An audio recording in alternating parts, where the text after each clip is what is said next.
Why is wheat, in fact, why is wheat not on your meal plan for a start? Why no wheat? Why no croissants or croissants, bagels, breads, rices even? Why none of that? I'm going to tell you now. So, years and years and years ago, a lot of years ago, wheat looked very different to the wheat that we now see today. It's wee short and dumpy for a start. It used to be really long and it used to flow in the wind. It used to be amber and it would like wave when it was kind of a wee bit windy. Now it doesn't even move. It's sturdy, it's rigid, there's no danger the wind's moving it. So it's changing its genetics, it's changing its biology and its makeup. And with that comes changes to the proteins contained within wheat. Now what wheat is it's a seed of grass. That's essentially what it is. But we don't have the stomachs to be able to digest wheat like animals do. And so we can't digest it a lot of the time. And so it causes, and it wreaks, it doesn't just cause, it wreaks havoc in your body. Not only does it come with a blood sugar spike more than white table sugar, listen to me. Wheat, the grains of grass rather, the seed, will spike your blood sugar more than white table sugar. And it's in everything. Look at any processed food. They've put it in everything, and there's a reason for that, and I'll get to that in a minute. So the first reason, the gliadin derived, or the gliadin protein of wheat is really, really poorly digested. So when we eat a bagel, let's say, that's broken down into 4 or 5 peptides, 4 or 5 little blocks, let's say, just to be really, really simple. Instead of like when you eat a steak, it's broken down into single amino acid and your body can use it really, really easily. This is broken down into 4 or 5 different blocks.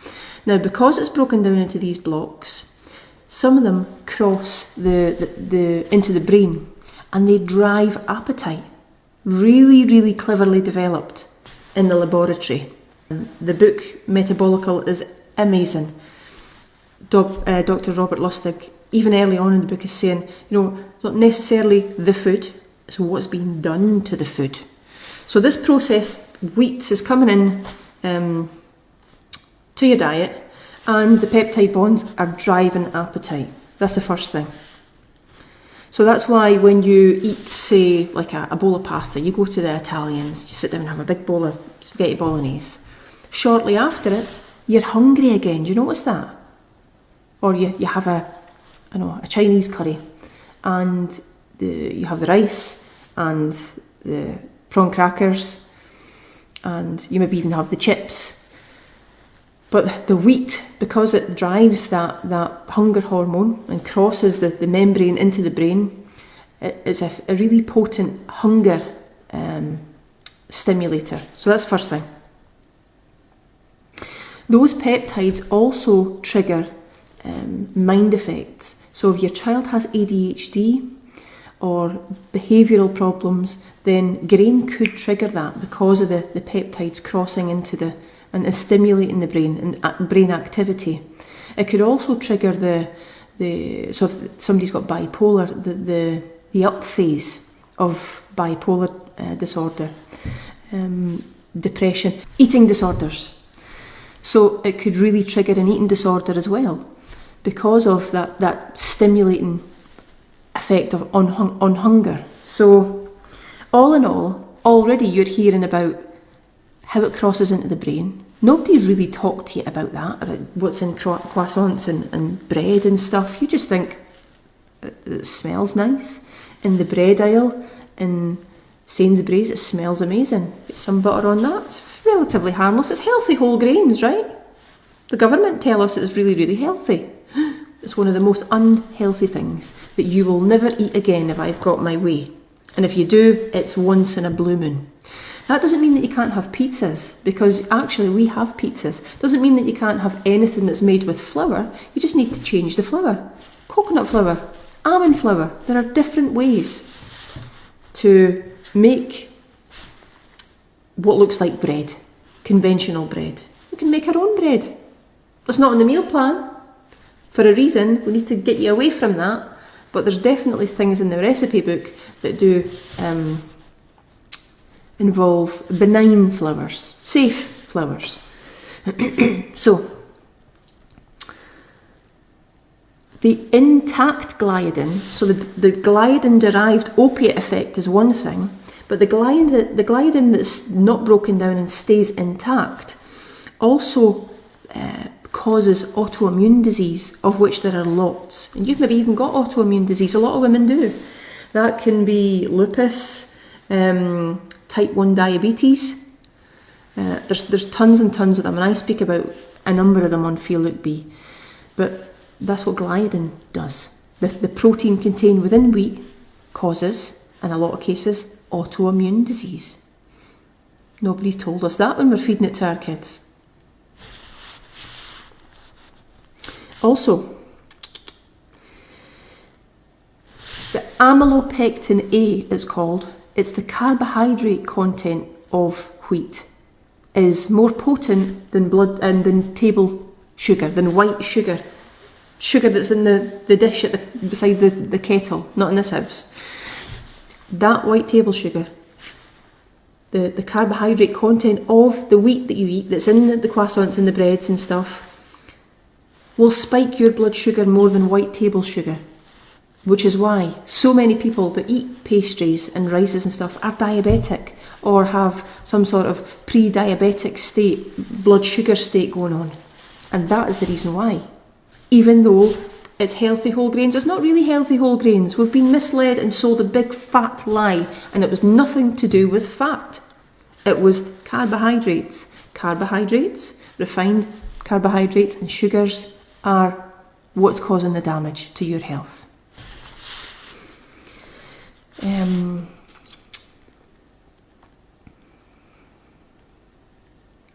There's a protein called wheat germagglutinin, and it's not gluten, it's glutenin, that actually causes the lining of your intestines to become damaged. So you get wee hair-like structures called villi.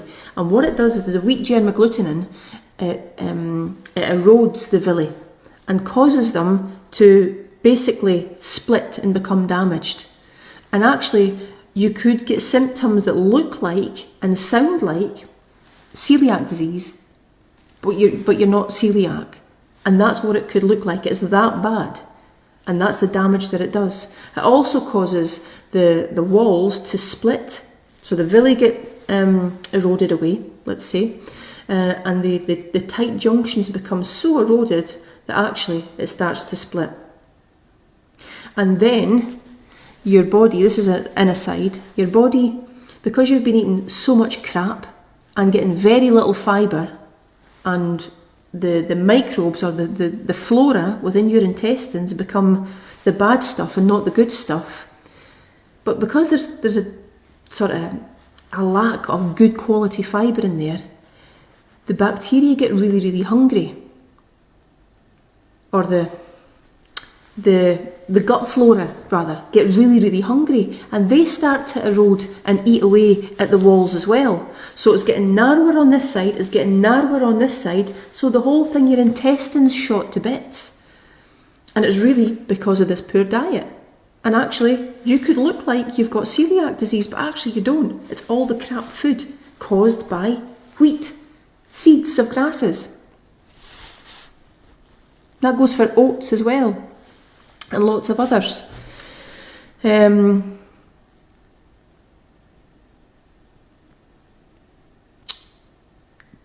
Wheat germagglutinin also is a potent CCK blocker. It's called cholecystokinase, and it's an enzyme that's produced when you eat food. It comes down your esophagus into your duodenum, and CCK is stimulated. And what that does is that tells the gallbladder and the pancreas to release its digestive enzymes so as it can actually act and work on the food. Break it down, help break it down, produce insulin. But actually, that wheat germagglutinin blocks CCK, the enzyme, and so it can't do its job. So the gallbladder doesn't get the message or the memo to secrete digestive enzymes. Neither does, the liver. The liver and the gallbladder, sorry. The gallbladder doesn't get the message, neither does the liver, and so the digestive system's buggered as well. So how are you supposed to digest food if you don't have the digestive enzymes being stimulated? You can't. And that's because of wheat.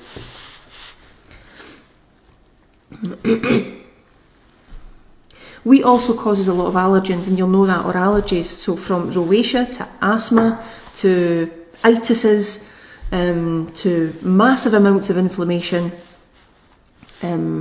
gastric distress, loads of different allergies. Your skin could become really red and scratchy. Looks like prickly heat, but it's actually wheat. Crazy, mental. And also, wheat is an endocrine disruptor. Remember, we talked about the endocrine system. So from a gland produces or stimulates the production of hormones. But when you eat wheat,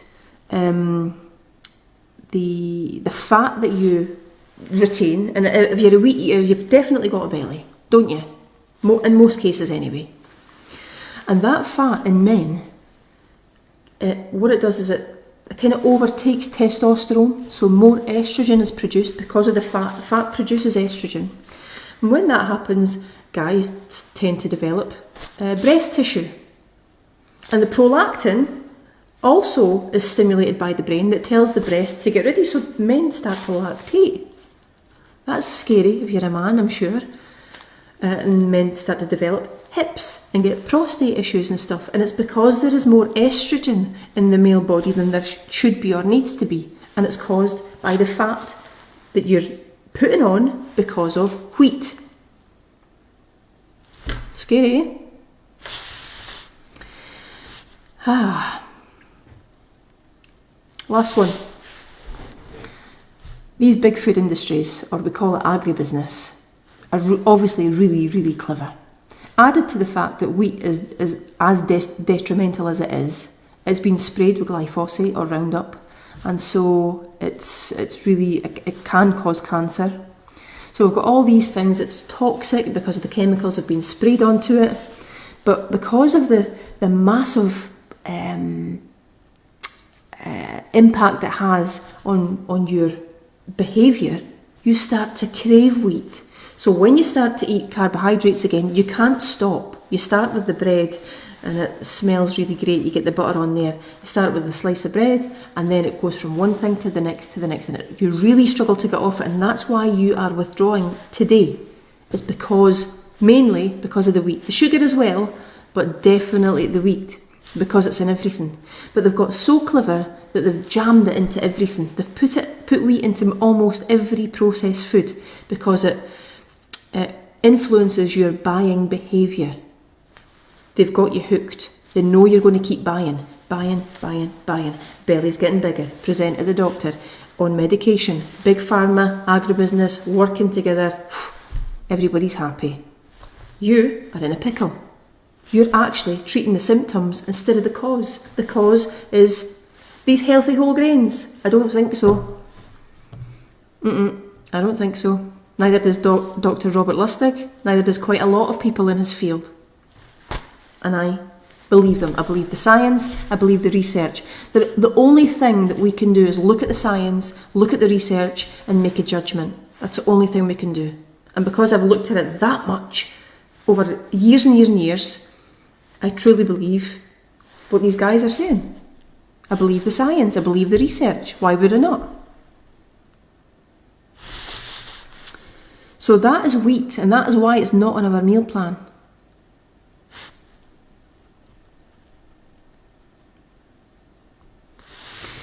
When we talk about endocrine disruptors, PCOS is real, isn't it? And if you've got PCOS, you know it. Too much androgen, too much of the male hormone. But actually, when we get so much insulin, the insulin spike is massive when we eat wheat. So if you suffer with PCOS, or you will do in the future, or you might do in the future, well, you're not going to, because we're going to change it. We're going to change how you're you're going to change your physiology for a start. We're going to change the way how your body works. So you're not going to be producing huge amounts of insulin to control the blood sugar impact of this wheat. So actually, your PCOS symptoms might disappear. Imagine that.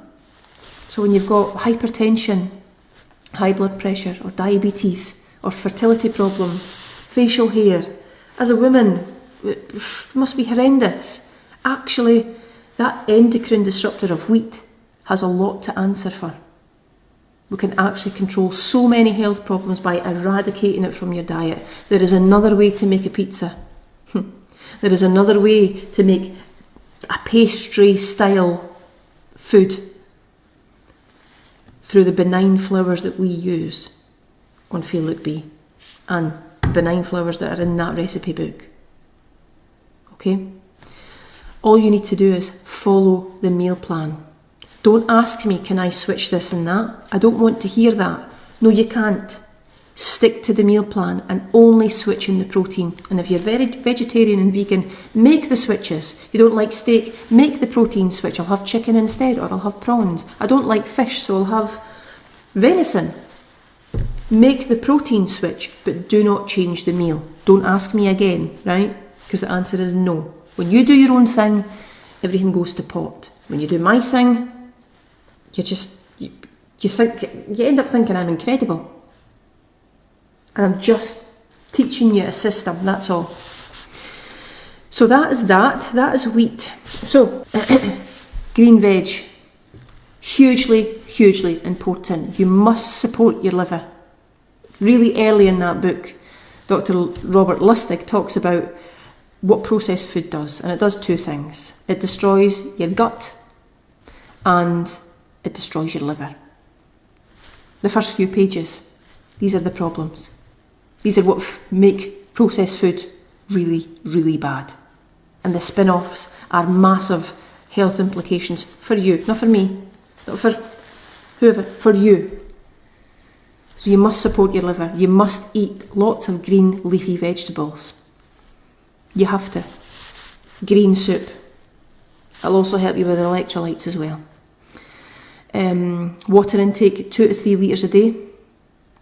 That's out with your teas and coffees, by the way. Hydrate your body. Your skin will thank you. Everything will thank you. Fat loss needs you to drink water. To lose fat, you need to drink water. Simple as that. And loads of other things. Girls, I'm not here to take your money. I've got a successful business because of the help that I bring you, because of the education that I bring you, because of how real this programme is, because of how the information is delivered to you. It's delivered to you in a way that you're going to get. It's delivered to you in a way that my mum could understand and she could make changes to her life. Just so happens she doesn't listen to me. She still bloody smokes. You know, she's to my, you know, you want to shake the life out of her. But you kind of drag the horse to water. People are going to make their choices all by themselves. But I always say, you can't unsee and you can't unhear. Once I've said this stuff to you, it's always in your head. So you think, Shelley Booth told me about that at that point. I should have listened.